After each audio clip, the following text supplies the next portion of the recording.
Hi, welcome to our channel where we share the most intriguing stories.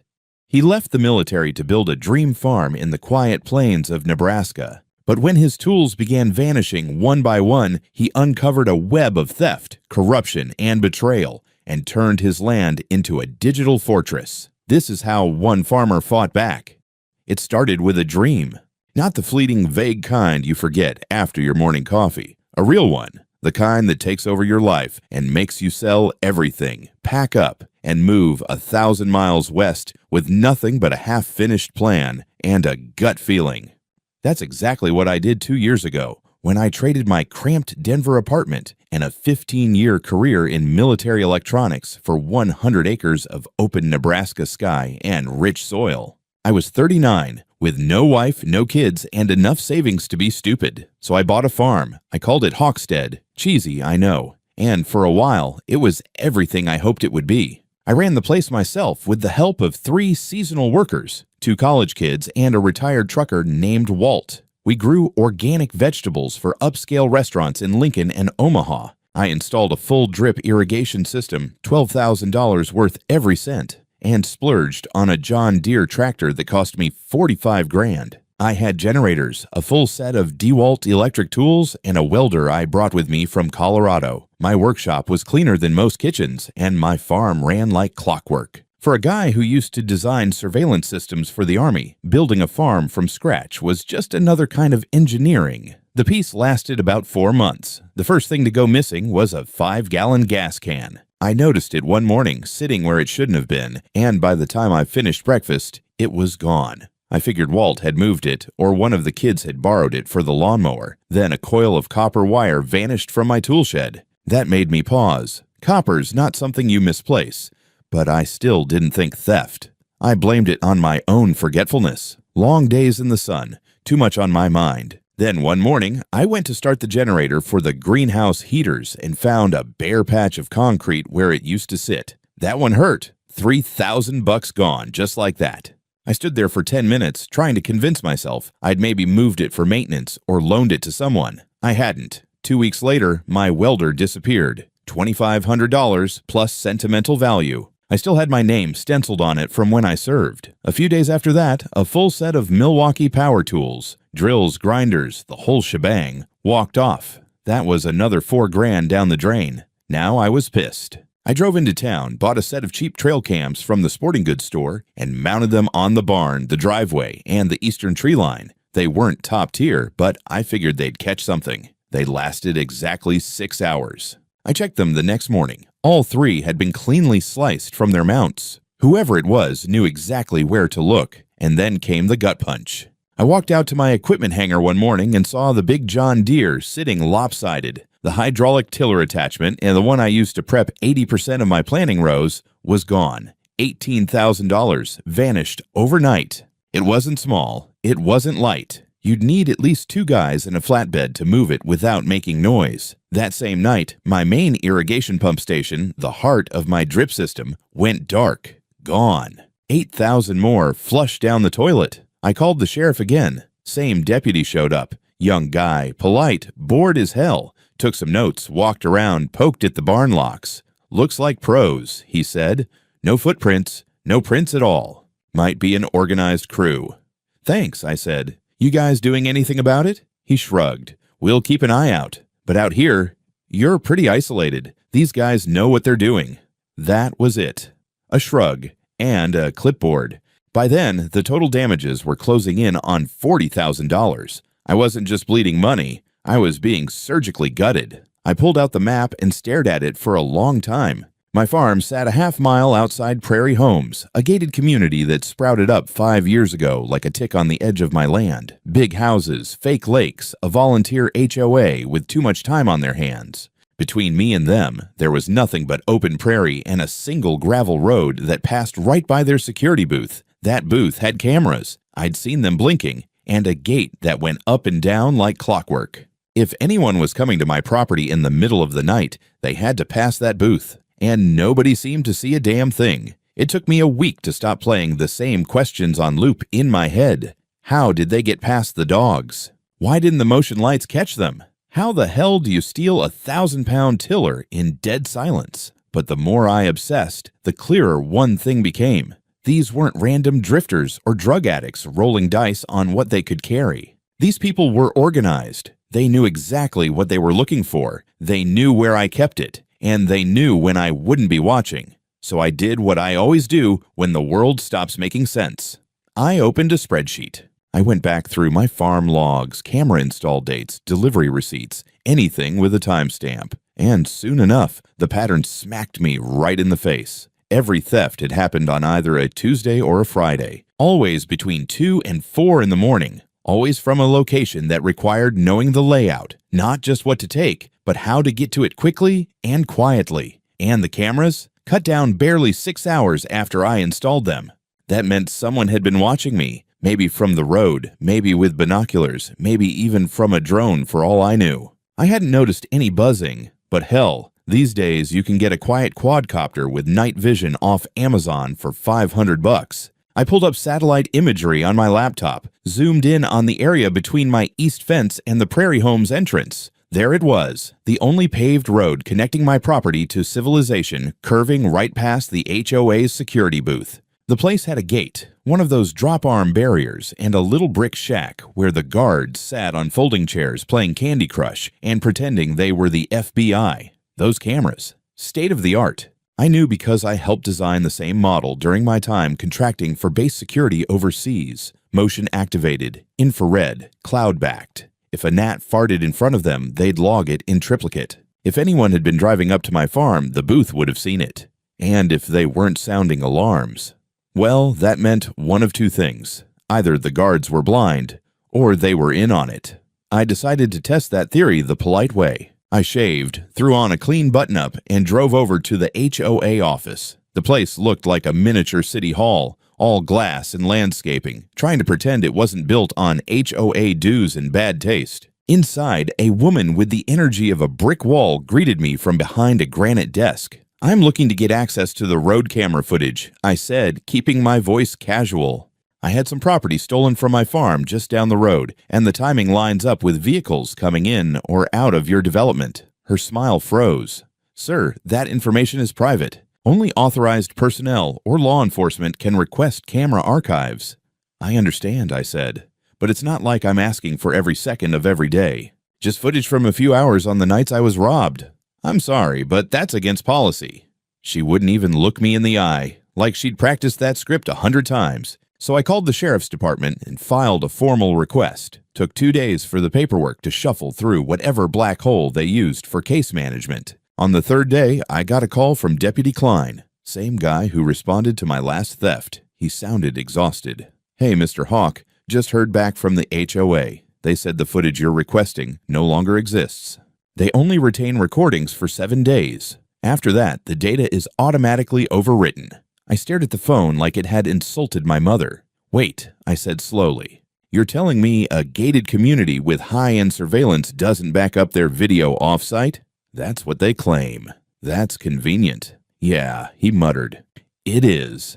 I hung up and just sat there in my truck, parked under the shade of an old elm, trying not to lose it. $40,000 in stolen equipment. An HOA sitting on camera footage that conveniently disappears. A security team that either doesn't notice a midnight flatbed leaving with a 1,000-pound tiller or lets it through. I knew I wasn't crazy. I also knew I wasn't going to get help from the local cops. Not because they didn't care. Because they couldn't. Later that night, I did some digging, and that's when I found the missing puzzle piece. Deputy Klein. Full name Clinton Boyd. I'd never thought to look him up before, but one quick run through local Facebook groups and LinkedIn profiles, and there it was. His older brother, Russell Boyd, head of security at Prairie Homes HOA. I sat back in my chair and laughed. Not because it was funny, but because it was so goddamn perfect. Of course, the same deputy who downplayed my reports, filed lazy paperwork, and shrugged off the thefts was related to the man running the booth that just happened to see nothing.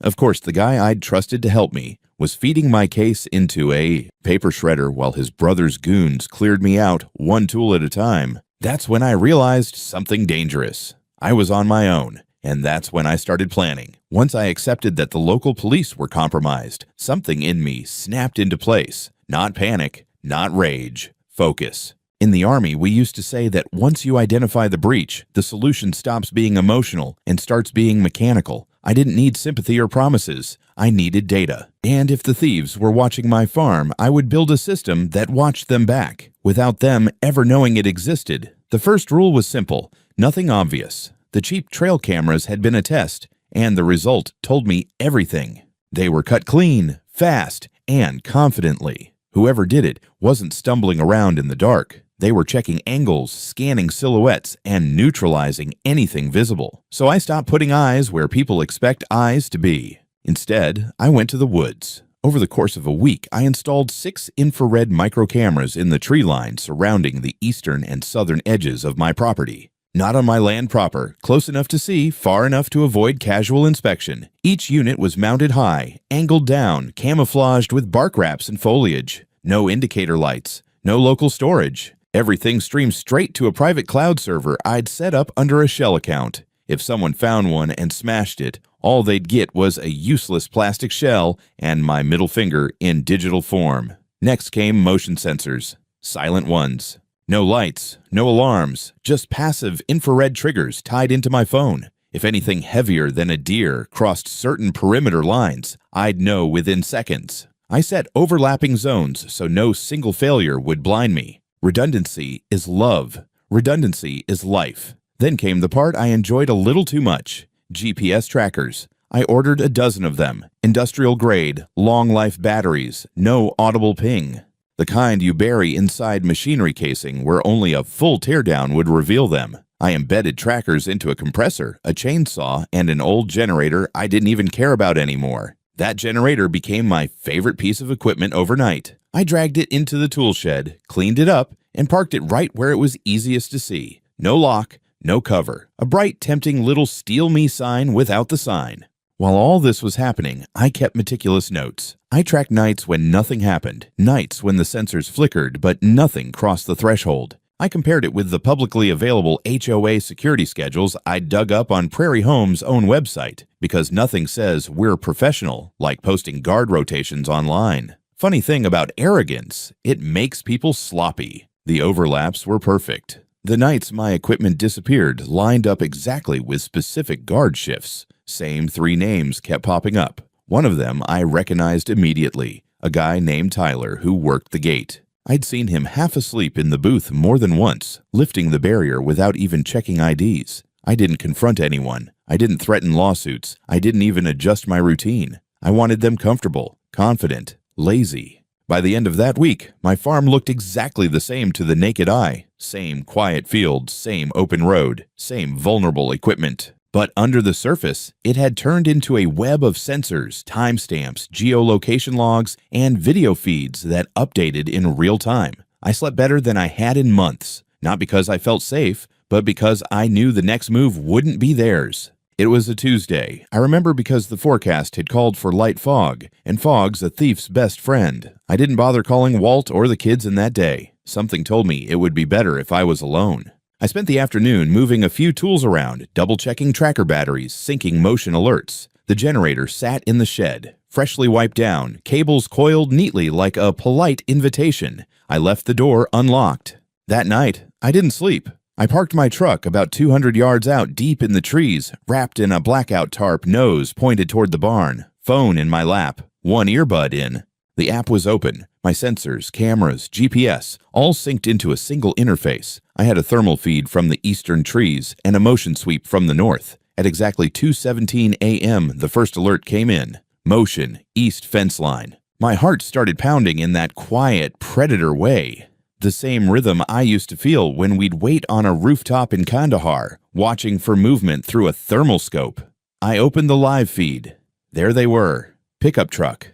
No lights. Slow approach on the gravel path. 3 figures. I zoomed in with the infrared. Faces were blurred from the distance, but the truck was a dark Dodge Ram, extended cab, with a dent in the rear quarter panel. It rolled right past my main gate. Didn't even pause. Like they owned the place. The figures dismounted. All black clothing, soft soles, duffel bags. One carried bolt cutters. One had a flashlight angled down, barely aglow. The third went straight for the tool shed like he'd been there before, like he knew. I switched to the internal cam in the shed. Crystal clear, they went right for the generator. No hesitation.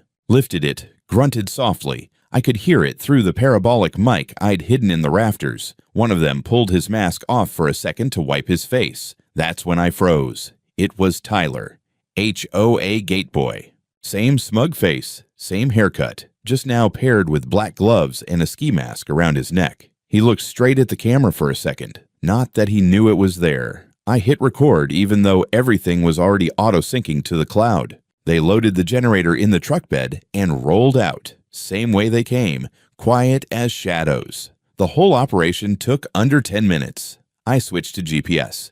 The signal pinged every 10 seconds. The dot was moving south, past my perimeter, curving toward Prairie Homes. I watched the little icon make the turn onto their private road, roll past the security booth without stopping, of course, and then slow as it approached a cul-de-sac lined with oversized beige homes. It stopped at one. Address pinged, 42 Finch Lane. I didn't need Google Maps to tell me who lived there. Russell Boyd, head of security. The dots connected so fast it was almost insulting.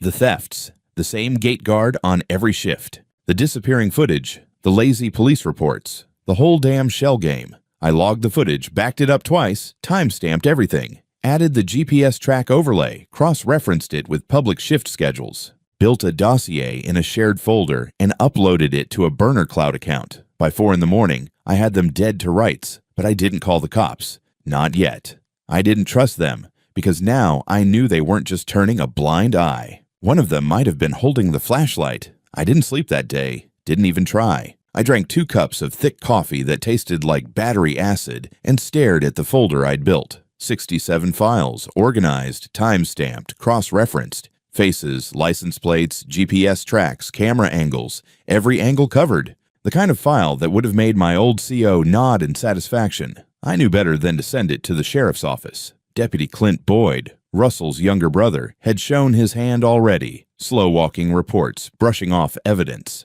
Handing this to him would be like asking a fox to guard the blueprint of your henhouse. So I went around him. I drove 3 hours east to Lincoln and walked straight into the county prosecutor's office. No appointment, no lawyer. Just a flash drive, a calm voice, and a good shave. I asked to speak with someone handling organized theft cases. They gave me a young assistant DA named Carla Moretti, sharp suit, eyes like razors. She raised an eyebrow when I introduced myself, but didn't interrupt. I handed her the flash drive and said, "Watch this before you dismiss me." She did. 15 minutes into the footage, she looked up and asked, "Why the hell hasn't this been investigated already?" I smiled, because the guy running your neighborhood theft ring has a brother wearing a badge. That got her full attention. The rest moved fast. She called in a state investigator and a deputy from the neighboring county. We sat down at a side table, and I walked them through everything. How the thefts began, the cameras I installed, the GPS track, the faces I captured, the link to Russell Boyd. Carla asked a dozen hard questions. I had answers ready for all of them. At one point, she leaned back and muttered, "This is gold." By the end of the day, we had a plan. They wanted to catch them in the act. A full takedown, no wiggle room for lawyers or loopholes. But we needed bait. Something expensive. Something they'd want bad enough to come back. I offered up my newest prize, a walk-behind tiller worth $5,000, custom ordered just a week ago. Fresh paint, clean serial number, shiny enough to attract flies. I wheeled it into the center of the barn, wired it with a tracker, synced the cameras, left the barn door open just wide enough to tempt. Then I waited. The plan was simple. If the thieves came back, I'd alert the task force.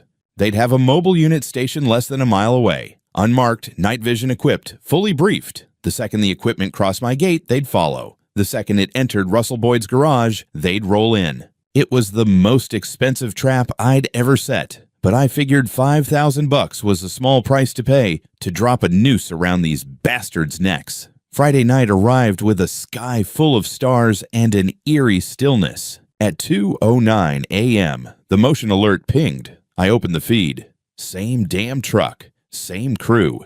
Tyler again, now looking even sloppier, like months of easy pickings had dulled his edge. He and 2 others moved straight to the barn, laughing low, like they were strolling into a Walmart for a discount TV. They loaded the tiller in under 5 minutes. I hit the button on my secure chat app. They're in, heading south. The response was immediate. Confirmed. Tail active. Wait for word. I sat in silence, watching the GPS dot move. Southbound. Turn onto Prairie Homes Main Road. Slow roll past the gate. Again. No stop. Then right onto Finch Lane. Final ping at Russell Boyd's garage. 2 minutes passed. Then came the radio silence crackle on the feed. Then lights. Bright, blinding, sudden. Sirens split the night like a blade through canvas. Red and blue strobes lit up the cul-de-sac like the 4th of July. I watched from my remote cam as black-clad officers poured from unmarked vans shouting commands. Get on the ground. Show me your hands. One of the crew bolted for the backyard. Didn't get 10 steps before a taser hit him mid-stride and turned him into a twitching sack of regret. Tyler froze halfway through lifting the tiller and dropped it with a crash. He dropped to his knees. I paused the video right there just to savor it. And Russell? According to the after-action report I got later, he tried to escape through the back alley, barefoot, carrying a duffel bag full of cash and 3 flash drives. Made it exactly 47 yards before a K-9 unit introduced him to the gravel face first. They cuffed the whole crew on site, found multiple stolen items mid-unloading, tagged every item with UV pens, took photos, logged serial numbers. They didn't just get caught, they got cataloged. I drove into town the next morning, not because I needed to. Hell, the prosecutor's team had already told me to stay put and wait, but because I needed to see it with my own eyes. I parked across the street from the Prairie Home security booth, engine off, sunglasses on. Tyler wasn't there, of course. No one was. The shack stood empty, gate raised like it had given up. For the first time in months, I felt like the road didn't belong to someone else, like it might be mine again. That feeling lasted about 10 minutes. I got a call from Carla Moretti herself. You might want to come to the impound warehouse, she said. Bring coffee, it's going to be a long day. I got there before noon. Industrial building outside Lincoln, cold as hell, steel walls and concrete floor, with a dozen people already moving between tables full of tagged equipment. My generator sat near the front, its casing cracked, cables dangling. The tiller I'd used as bait was scuffed but intact, but that was just the beginning. They'd brought in everything they pulled from Russell Boyd's property. Not just the garage, but a second storage unit he'd been renting under a false name in a neighboring town. He must have thought using the name R. Boyden was clever. Spoiler, it wasn't. Inside that unit, and buried under tarps in the garage attic, they found enough gear to outfit a damn agricultural tech school. Tractors, welding rigs, irrigation modules, chainsaws, compressors, industrial batteries, even an entire ATV, some with serial numbers filed off, others so fresh they still had shipping labels attached. Estimated value, over $120,000. And that was conservative. Moretti walked me through the tables like it was a museum tour. This one yours? She asked, pointing to a familiar green air compressor. Yeah, I said. Engraved my initials under the handle. Flip it. She did. There they were. DH. She smiled. That's what we call admissible. They found even more than I expected. Devices from 4 other farms I recognized. People I'd met at farmers markets. Folks who'd lost enough to shut down whole operations. One of them, Mitch Leary, had sold his land last winter after his main tractor vanished in the middle of the night. Said he couldn't afford to keep losing equipment. Turned out, that very tractor, stripped, repainted, and retagged, was sitting 10 feet from where I stood, under a blue tarp in Russell's second garage bay. We called Mitch. He showed up in less than an hour, cried when he saw it. I pretended not to notice. Then came the paper trail. Hidden inside a false panel in Boyd's garage, literally behind a stack of fertilizer bags, they found a locked gun safe. No weapons, just cash. $28,000 in rolled bills, 2 burner phones, and a black leather ledger with greasy fingerprints and a very stupid label, Ops Log. In it, handwritten entries listing dates, equipment types, street addresses, estimated resale, values, initials of crew members involved, and, this was the kicker, cut percentages. One name popped up again and again next to 10% cuts. MS. Got a full name for that? I asked. Moretti nodded grimly. Melinda Shaw, president of the Prairie Homes HOA. I laughed. Actually laughed. The neighborhood queen. Looks like she was picking targets. High-value properties, minimal security, owners who refused to cooperate with HOA inspections. You were one of them. No wonder I got stonewalled on camera footage. No wonder my reports disappeared into the void. Melinda had been acting like a real estate warlord, marking holdouts for pillaging. For every 10 grand in equipment they sold, she made $1,000 in passive income for doing nothing but pointing fingers. They raided her house that night, found more cash, another burner, and, bless her idiocy, HOA meeting minutes with private notes scribbled in the margins. Next to my name, refused community integration, possibly armed, watch schedule Tuesday, Friday, $, equip. That did it. I wasn't just a target of opportunity, I was selected. By morning, the state police had arrested 8 people. Russell Boyd, Tyler, and the other 2 security thugs, the middleman who fenced the stolen goods, Melinda Shaw, and even Deputy Clint Boyd, who was pulled from duty the moment the connection became undeniable. Turns out Clint had been feeding his brother police reports, location data, and even information about which properties had called for patrols recently, letting the crew know which areas were hot and which were open for the taking. He'd wiped at least 2 early incident reports from the database entirely. That's obstruction, tampering, and conspiracy, all wrapped up in a pretty little felony bow. When they brought him in for questioning, he didn't even deny it. Just said, "It's not like those farmers were using half that stuff anyway. I would have punched him, but I figured letting the courts do it for me would be more satisfying." The evidence pile was so high, they had to split the case across 3 judges. The prosecutor's office worked overtime. They had everything: security footage, GPS logs, sales ledgers, burner phone records, even emails Melinda thought she'd deleted. I wasn't allowed to witness the interrogation, but Moretti gave me a summary later. Said Russell cracked first. Blamed Melinda, blamed Clint, blamed the crew, the HOA, the town, the economy, the internet, probably gravity too. Tyler folded after 3 hours. Said he just wanted easy money and didn't think anyone would miss a few tools.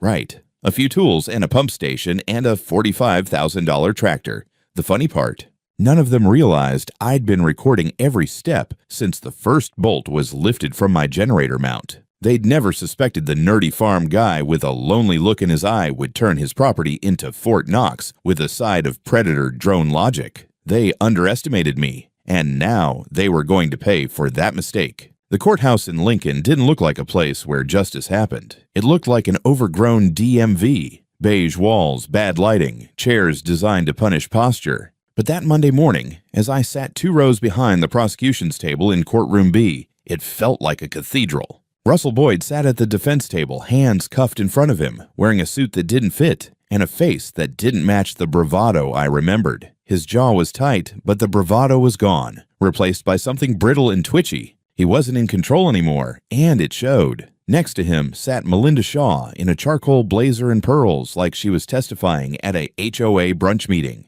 She tried to look composed, but every time a new piece of evidence was brought up, the financial ledger, the burner phone logs, the footage of her speaking at HOA meetings while scribbling notes about targets in the margins, she visibly shrank in her seat. The prosecution rolled through their case like a damn freight train. Moretti laid it out with cold precision. Dates, footage, audio, wire transfers, even statements from the fence who'd already taken a plea deal. The jury didn't fidget. They barely blinked. And when she showed the infrared video of Tyler stealing my generator, mask off, mid-lift, you could hear the oxygen leave the room. And then came my turn.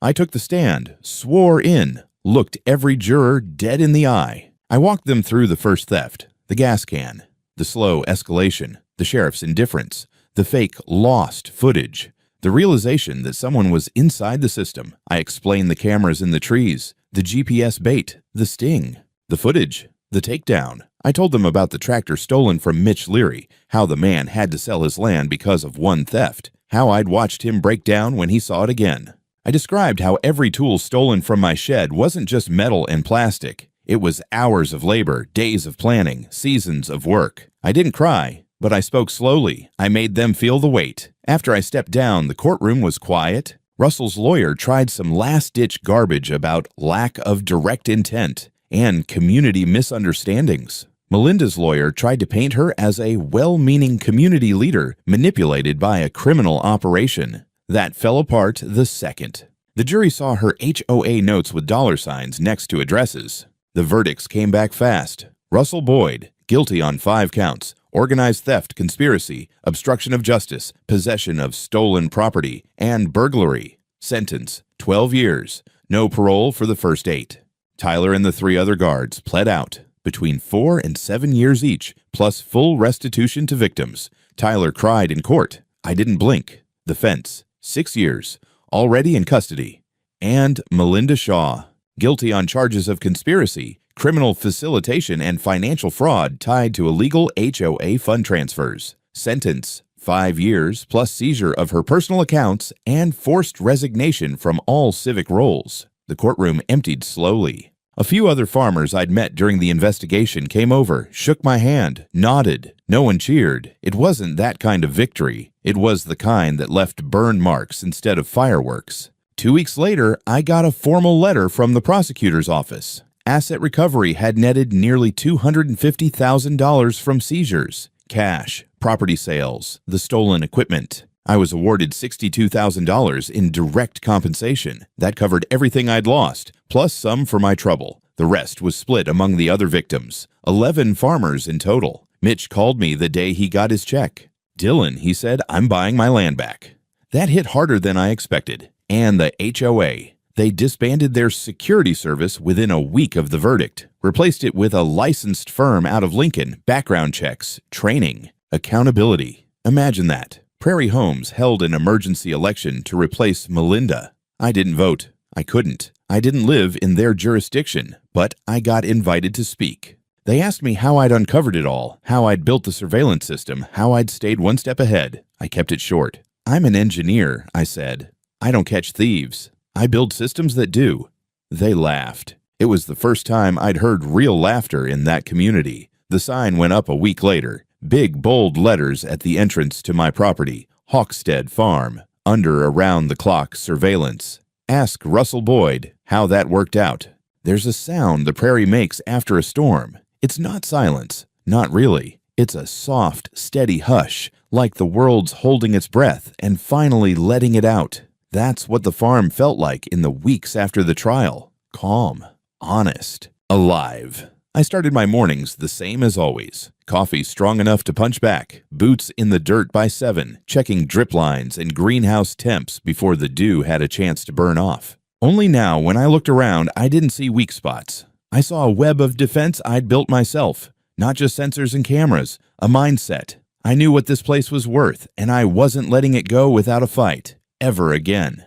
The new equipment came fast, better than what I'd lost, paid for by the restitution check. I upgraded the generator to a model I used to dream about, reinstalled the irrigation pumps with pressure sensors, got a replacement welder with digital controls. Overkill? Maybe, but I'd earned it. More than that, I expanded. I bought the adjacent 10 acres from an older couple who were moving to Arizona. Said they didn't trust the area after what happened. I couldn't blame them. I got it cheap and turned it into a nursery field for late-season vegetables. Built a second storage shed, planted cover crops, and sowed a batch of sunflowers along the road just because I could. People started driving by just to see the place. I got a call from a regional farming magazine asking for an interview. Then a local radio station. Then a national news outlet. Some anchor in a blue suit wanting to label me the farmer who fought back. I declined most of it, gave them a quote. Nothing more. I'm not a hero, I said. I just got tired of being robbed. Still, the story spread. I heard rumors that other farmers across the Midwest started installing their own motion sensors, GPS trackers, even tree-mounted cams like mine. Some reached out to me through email asking for advice. I helped where I could, wrote up a guide, made a PDF, called it Thieves Hate Patterns. Then one day, Walt, my retired trucker turned seasonal helper, came by with his usual thermos of homemade iced tea and a crooked grin. "You hear about Prairie Homes?" he asked. I hadn't. Turns out, after the HOA scandal, the community split in half. Some residents wanted to dissolve the HOA completely. Others begged for stricter rules. The board was gutted. Legal fights flared up. But the real change, they opened the gate. No more fake checkpoint. No more rent-a-cops with egos. Just a sign that said, "Private road, drive respectfully." The new security firm stuck around, but they didn't harass passers-by or act like they owned the sky. They waved, smiled, acted like neighbors. Melinda Shaw's mansion went up for sale. No one bought it for months. Russell Boyd's house sat empty. His garage padlocked. His name scraped off the mailbox. Someone painted over the curb numbers with red spray paint. I didn't ask who. But the best part? No more thefts. Not just from me, from anyone. Not in the county. Not in the neighboring one. Whatever rot had taken hold under Prairie Home's polished veneer had been dug out, root and all. I was in the barn one evening, checking battery levels on my sensors, when a truck pulled into my drive. Old Ford, mud-splattered. Guy stepped out wearing boots older than my tractor. "Mitch," I said, surprised. He nodded, held out a six-pack of domestic beer, and said, "Wanted to say thanks." I looked past him. In the back of the truck sat a familiar green tractor. His old one, polished up, clean as hell. "You got it running again?" He smiled. "Runs better than ever." We sat on the porch for a while, drinking, watching the sky turn fire orange over the fields. He told me he'd bought back his land, planted again, starting slow, but starting. "Funny thing," he said, leaning back. "If they hadn't come after you, none of us would have known how deep it went." "Funny," I agreed. "Or just poetic." He raised his bottle in a silent toast. I clinked it with mine. Later that week, I added one last thing to the farm. Not a tool, not a camera, though I had plenty of both. It was a plaque, mounted right by the barn entrance. Hawkstead Farm, built with soil, sweat, and systems established. 2023 robbed once. Never again. Sometimes I catch visitors pausing in front of it. They smile, nod, maybe take a photo, but they don't ask questions. They know the story. Everyone does. And if they don't, well, I've got footage.